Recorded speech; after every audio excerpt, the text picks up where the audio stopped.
Hello, everyone, and welcome once again to our daily message. Over the last few days, we've discussed many ideas from Joel Goldsmith from his book, The Infinite Way. Yesterday, I asked you to look at how you're responding in treating other people, how you respond to people in situations, how you treat people, how you think and feel about people, and that is what makes a huge difference with our state of consciousness moving forward on this path in our lives. Today, I would like to begin sharing with you Goldsmith's book, Living the Infinite Way. We can know and learn so much about spirituality, being this higher spiritual person, but how do we actually put that into practice? How do we move from just knowing things intellectually to putting them into practice in our daily lives? And today I'd like to share with you some of Goldsmith's ideas from chapter 1 of the book, The Mystery of the Invisible. Goldsmith writes, spiritual living may carry with it as much of fame and fortune as material living, but these are acquired, first of all, not as the goal, but as the added things, and secondly, not from without, but from within through an understanding of their source. Material living, whatever can be gained from without, he writes, is of necessity limited, but there is absolutely no limit to the attainment a person who has discovered the secret of the inner life can have. That is where the difference between material and spiritual living actually lies.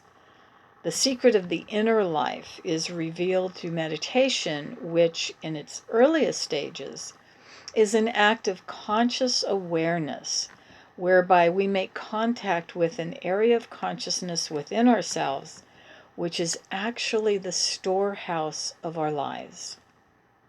Goldsmith writes that the story of the Garden of Eden has within it a lesson in the living for all of us. How often do we feel that our lives are made or ruined by some external act? But this is never true, because it's always something that takes place within our consciousness that actually brings about the change for good or bad. And in the allegory of Adam and Eve, the downfall of man is explained as the acceptance of the belief in good and evil. Jesus once stated, I am the vine, you are the branches. He that abides in me and I in him brings forth much fruit, for without me you can do nothing. In the story of the prodigal son, we have a young man who decides to cut himself off from the source of his supply, the king, his father's house, and go out on his own. Gradually, he uses up all that he has because he's cut himself off from the source of his supply.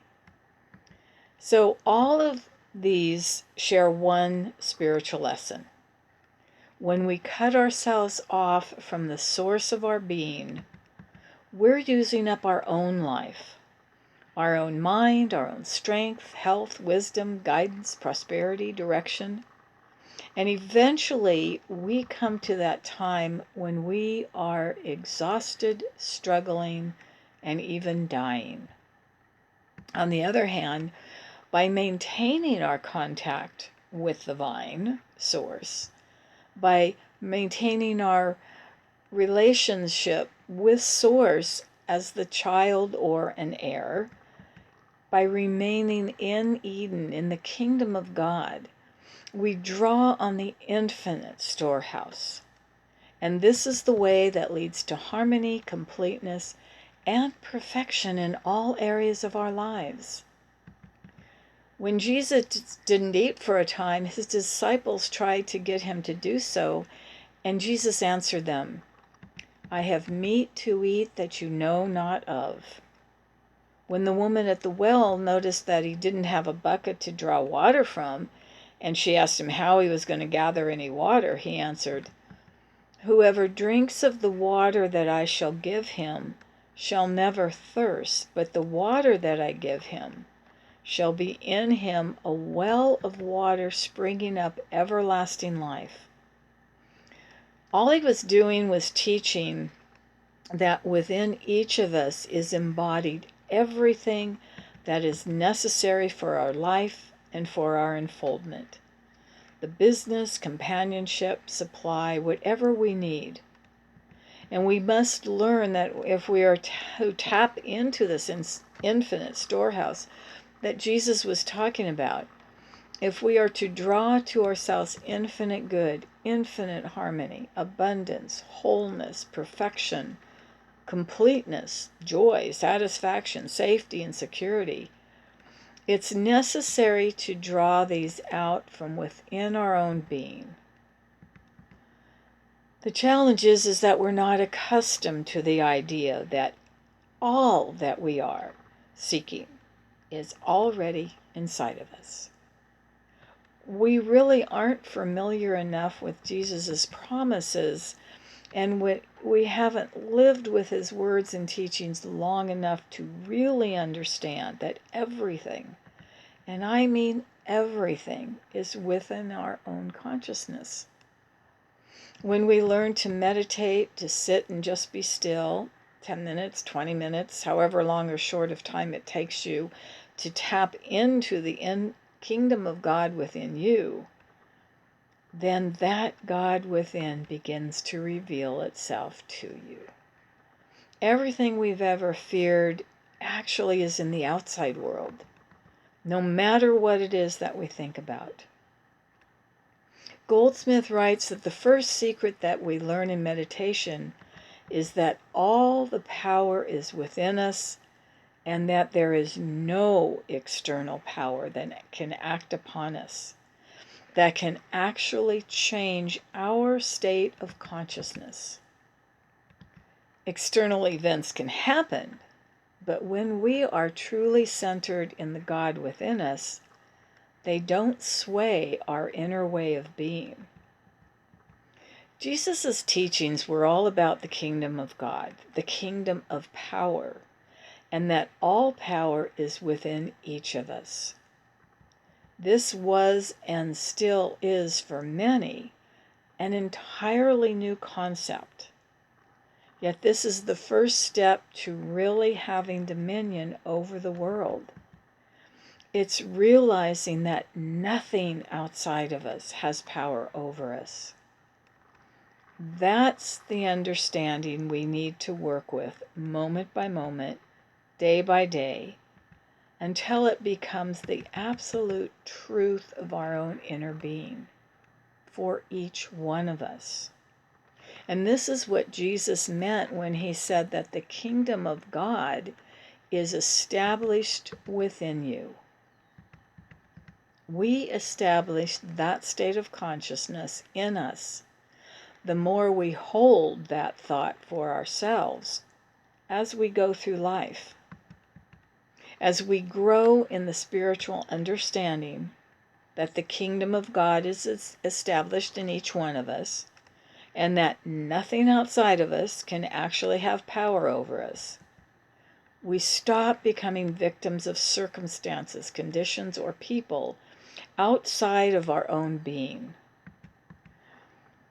They begin to truly live in the understanding that God is within us all the time, extending itself out through us as we surrender more to its presence and its power. In living the life of spirit, there is no longer any blame for outside events attached to people or circumstances outside of us. Those who become avenues or instruments for good to us are merely recognized as instruments of God.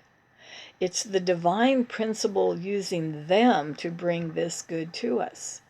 And God itself is the source of all that.